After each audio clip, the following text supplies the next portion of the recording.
Hello, my name is Poco Carmona, and my analysis today will be on the Hulu original docuseries Devil in the House: The Fall of Ruby Frank.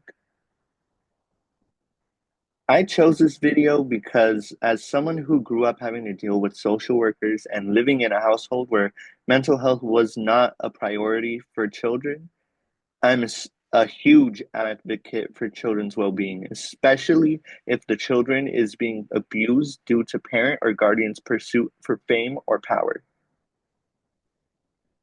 The central drive that guides the entire documentary is how far people like Ruby Frank will go to chase fame, even if that causes the abuse and exploitation of children in her family vlog videos. The documentary appealed to ethos and used testimony from people who lived through the Eight Passengers YouTube era. Throughout the documentary, we are given multiple instances where victims and witnesses of Ruby and Jody's tyranny just speak out how worried and uncomfortable they felt.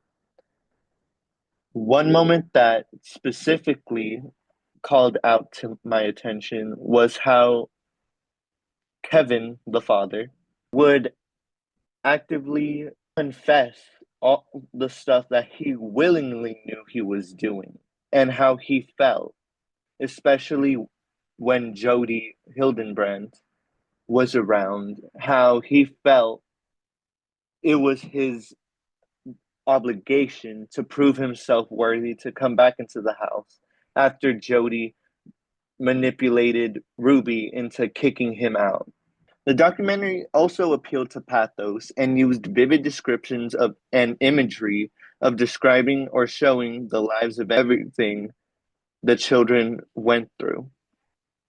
We are given many instances where old videos were playing to have us sympathize with these kids, to have us feel sorrow or have us reminisce on the old times, such as the moment where the mother recorded a gender reveal, or just moments where Ruby was generally at her most sadistic and showed us and gave us this like fear and guilt in our stomach as if we had a part to play and giving us this urge to just do something about what's happening, even though this has already taken place.